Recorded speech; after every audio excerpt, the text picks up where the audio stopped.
తులసిరెడ్డి గారు 2014 వరకు కాంగ్రెస్ ఉన్నప్పుడు 2012లో స్పష్టంగా మోడీ గారు మాట్లాడిన విజువల్స్ విపరీతంగా వైరల్ అవుతా ఉన్నాయి. ఇది ఒక అసమర్థ ప్రభుత్వం, పెట్రోల్ ధరలని నియంత్రించలేకపోతుంది, ప్రజల మీద భారం మోపుతుందని మోడీ గారే స్వయంగా మాట్లాడిన వీడియోలు సరే కాంగ్రెస్ వైరల్ చేస్తుంది, ఎవరు వైరల్ చేస్తున్నారు, వైరల్ అయితే అవుతున్నాయి. బట్ ప్రభుత్వం చెప్పేది గతంలో అంటే మీ ఆర్గ్యుమెంట్ చెప్తున్నది కాంగ్రెస్ హయాంలో, యూపీఏ హయాంలో బ్యారెల్ ధర $130-140 వెళ్ళినప్పుడు కూడా లీటరు మనకి ఇండియాలో 75-78 రూపాయల మధ్యలోనే ఉంది. ఎప్పుడు కూడా అది $110 దాటలేదు. ఇవాళైతే ఇంకా తగ్గింది, $98 ఉంది. అయినా ధర ₹2.84 దాదాపు ₹3 పెంచారు. దీని మీద ఖర్గే గారు, రాహుల్ గాంధీ గారు చాలా తీవ్రంగా విమర్శలకు పెడుతున్నారు. ఇది ఎక్కడితో ఆగదు, ఇంకా ఇంకా ఇంకా పెంచుకుంటూనే పోతారని చెప్తున్నారు. ఏంటి మీ దగ్గర ఉన్న విశ్లేషణ? ఇప్పుడు మనం చిన్నప్పుడు ఒక పొడుపుగా చదివే వాళ్ళం, గోడ మీది బొమ్మ, గురుసుల బొమ్మ, వచ్చిపోయే వారికి వడ్డించు బొమ్మ. ఏమిటా బొమ్మ అంటే తేలు అనేవాళ్ళం.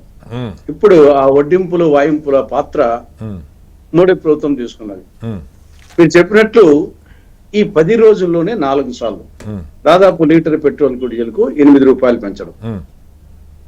జనరల్ గా వారు చెప్పేది ఏమి, అంతర్జాతీయ మార్కెట్ లో ముడి చమురు ధరలు పెరిగాయి కాబట్టి మనం 80% దిగుమతి చేసుకోవాలి, కాబట్టి అక్కడ కొనాలా, ఇక్కడ సరఫరా చేయాలా, కాబట్టి అక్కడ పెరిగినప్పుడు ఇక్కడ పెంచక తప్పదు కదా, ఎన్నాళ్ళని పెంచకుండా ఉంటాం అనేది జనరల్ గా వాళ్ళు చెప్పినప్పుడు ఒకవైపు ఆలోచిస్తే నిజమే కదా అనిపిస్తుంది. కానీ మరొక సైడ్ ఆలోచిస్తే అప్పుడు ఇది సాకు మాత్రమే అనిపిస్తుంది. ఎందుకు ఆ మాట అంటున్నా అంటే, ఇప్పుడు మన్మోహన్ సింగ్ కూడా 10 ఏళ్ళు పరిపాలించారు ప్రధానమంత్రిగా, మీరు 12 ఏళ్ళు పరిపాలించారు. మన్మోహన్ సింగ్ గారి పీరియడ్ లో అప్పుడు ఇదే పరిస్థితి. కానీ 2008లో ఒకసారి చూస్తే మన్మోహన్ సింగ్ ప్రధానిగా ఉంటున్నప్పుడు అంతర్జాతీయ మార్కెట్ లో ముడి చమురు ధర బ్యారెల్ కు $147. 2008లో $147. అప్పుడు ఇక్కడ లీటర్ పెట్రోల్ ₹50, లీటర్ డీజిల్ ₹34. అది ఒక టైంలో.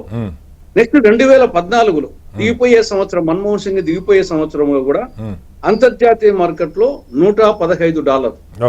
2008లో ఏమో $140, 2014లో దిగిపోయే ముందు $115. అప్పుడు లీటర్ పెట్రోల్ ₹73, లీటర్ డీజిల్ ₹55. కాబట్టి ఏదో మన్మోహన్ సింగ్ ఒకనొక పీరియడ్ కాదు, ఆయన ఆల్మోస్ట్ ఎంటైర్ 10 ఏళ్ల పాటు కూడా ఆల్మోస్ట్ $100 అంతర్జాతీయ మార్కెట్ లో ముడి చమురు ధర బ్యారెల్ కు $100 పైన. ఇప్పుడు మోడీ పీరియడ్ గారు తీసుకున్నాం, ఆయన 12 ఏళ్ళు. ఇది నేను 2014 చెప్పాను కదా, మన్మోహన్ సింగ్ గారి పీరియడ్ వచ్చేసి $115 అని.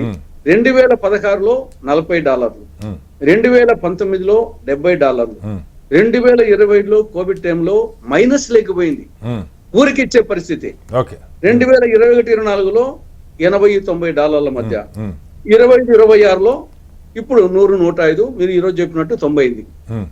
కాబట్టి మన్మోహన్ సింగ్ గారి పీరియడ్ లో తక్కువగా ఉన్న $115 కంటే కూడా తక్కువగా ఉంది. ఈవెన్ $40, $70 మైనస్ లేకపోయింది.